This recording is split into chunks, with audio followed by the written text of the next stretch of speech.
As much as I hate abuse, I love helping people learn how to recover from sexual abuse. You're in the right place today.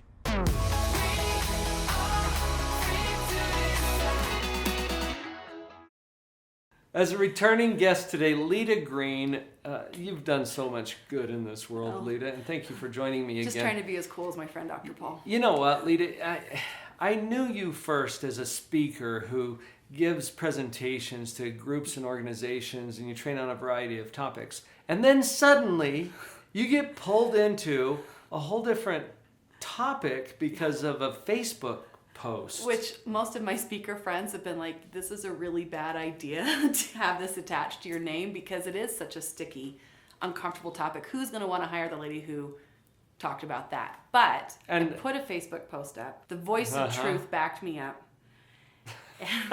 Well, and that topic, there's this whole Me Too movement. There's so much talk right now about sexual abuse and how it affects people. And you've got a little different take on that, Leta, which is why you're here. Because the anger of the Me Too movement, and we are totally, those who have been victimized have every right to go through the cycles of grief. It is a loss of innocence to feel angry.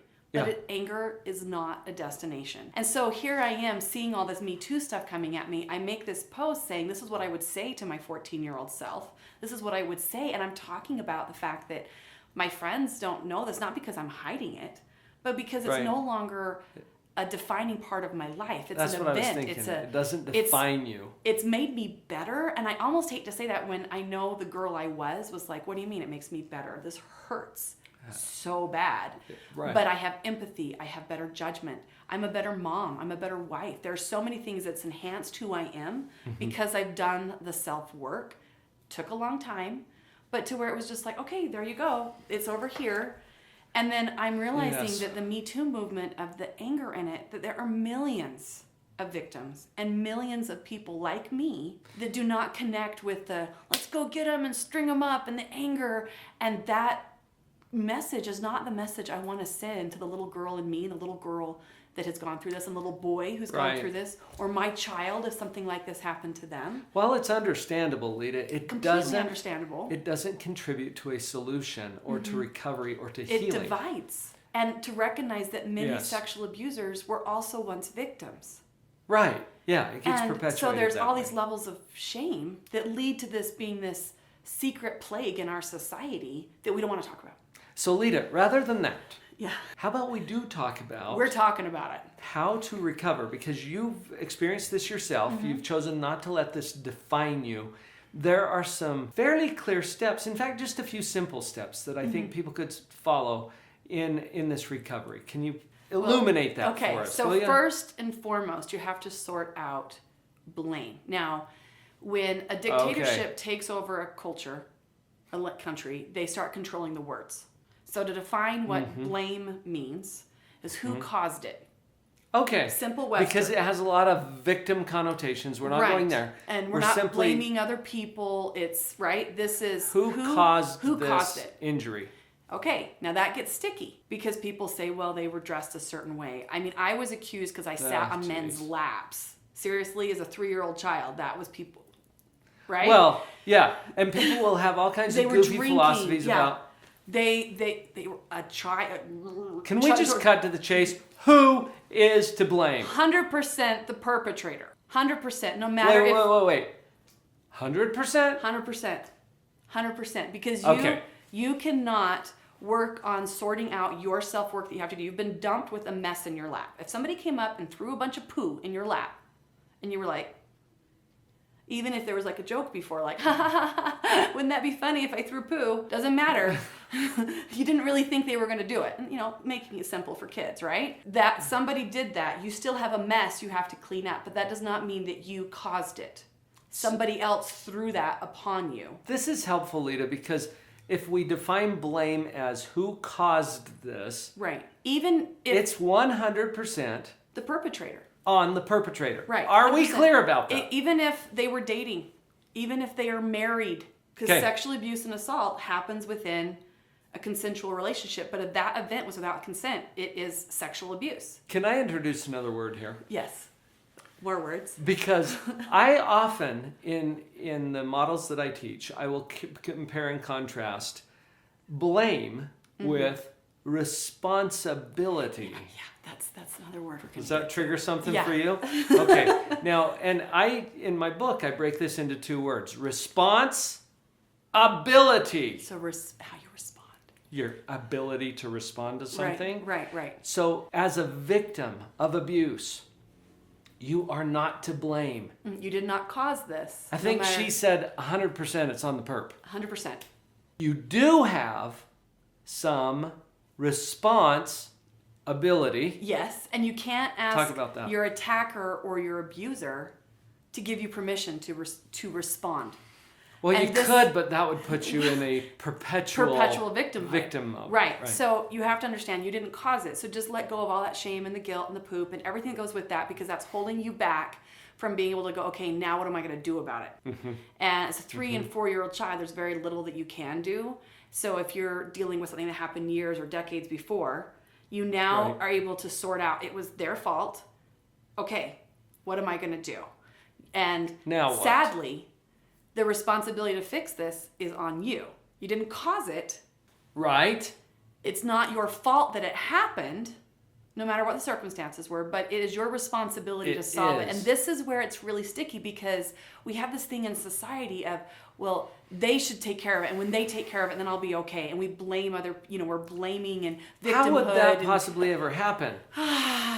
Right. That's we an do impossible this, situation. We do this, and we're asking for validation. It's like Facebook likes of how many people agree with me that it's okay for me to go on with my life. No. Your life, your body, you get to decide. And so if you are not wanting someone to be in your sphere of influence, then be like, hey, I don't want to be near you. I'm having damaged trust. Instead, we're like, oh, I'm fine. I'm okay. It's all right. I got to be nice. So getting really practical about this for a minute. Taking responsibility is not an easy step. It is, however, very empowering. And you might need some assistance, some help. And Absolutely. There's but you're coaches, taking your there's recovery therapists. Away from where you've been traumatized. Right.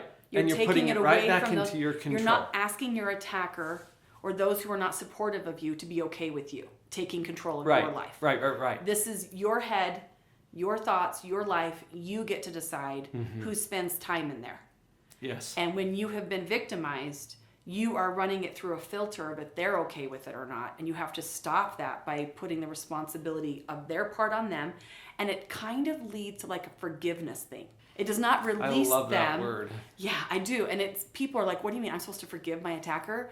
It's not about them. It's about you being released from the cause. Yes. And saying, you know what, I'm just going to release you to God, karma, whatever you want to call it. I call it the atonement of Jesus Christ. And that you are now only in charge of you, working on you, not trying to fix them. It's not about them. It's not about them. Forgiveness releases that connection to where it's just you. Right. And so that you're not like, well, how are they doing? You're worrying about you. Anytime you're putting the focus outward, you're not really working on you inward. We're creating drama around it. And so by focusing what needs to be done in you, and it's a lot of work involving therapy, and you can do all kinds of different modalities, but if you're not working on what you're thinking, you are going to stay in this place of waiting for the next victim, and you're going to be victimized again because you have the patterns in who you are. And even though you didn't cause it, you are responsible to work on you to get to a healthy place. And the reward... You get to have a peaceful, joyful life. You get it, and it's so worth it. And I put this out to you, that it's even more joyful because now you know you're tough. Interesting. Yes. I love the empowering feel of what we're talking about here, because we're really releasing that attacker, that abuser, that perpetrator, whatever label we put on that. This person does not get to define you anymore. Right, because people act like they have to know why they did it. Right. Well, people also question their own worth when it comes to issues of abuse. Absolutely. What have you learned about that, Leta? Because the act of sexual is meant to be something that is so sweet and unifying between a man and a woman, right? It's supposed to be this beautiful in a thing committed, that healthy relationship that makes babies, and it's the thing that bonds couples together. It's meant to be this unifying force that cannot be comprehended. It's so powerful. It's so amazing. It's awesome. Actually kind of cool. Right. Yeah. That's what it's meant to be. And it gets twisted and corrupted by something that is now violating and hurtful.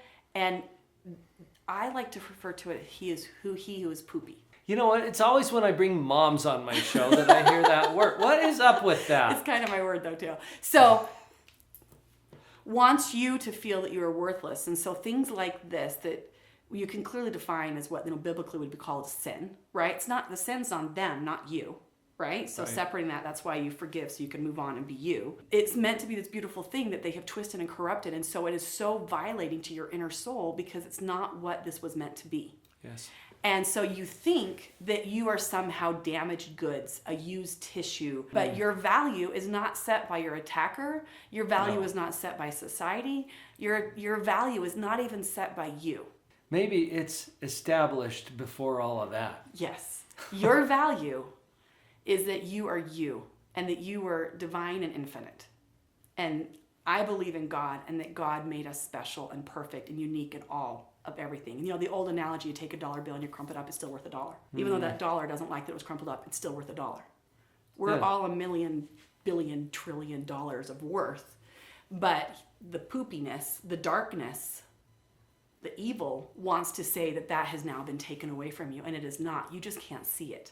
That's one of the steps of recovery, really. It is recognizing, and Alcoholics Anonymous, their steps of recovery ends with recognizing that there is a divine source. And I believe that it's such an integral part of really recovering is understanding, however you choose to frame, spirituality, that it's something you do have to recognize that there is a higher power, and that higher power loves you. And that when you understand that, your worth has not been taken from you, it has not been tarnished. In fact, if anything, he holds you closer and loves you because of the dark and evil that you've gone through. But knowing darkness, the yin and the yang, you get the light. And I have been blessed with having seen darkness. And I know that seems weird to say because I am more apt to find light in my life and to recognize what it is and to teach the difference. Powerful, inspiring words. You've brought some. I mean it. You've brought some hope here, Leta. Right. Yeah, you right there who thinks I'm full of it. It's true. I know, poop.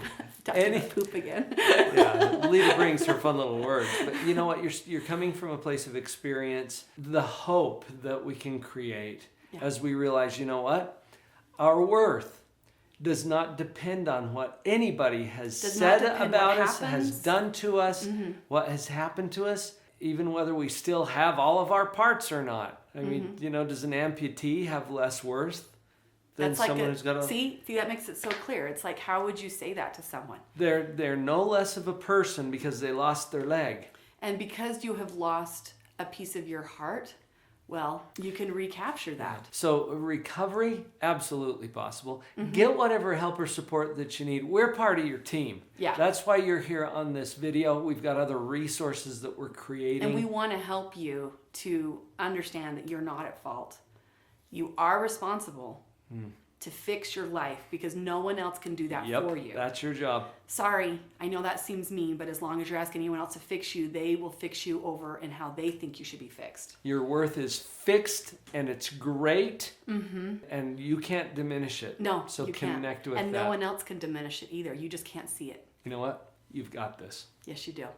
Wow, Leta's got some energy, doesn't she? And some experience around this. Hopefully you found some benefit and you probably thought of someone who could use this as well.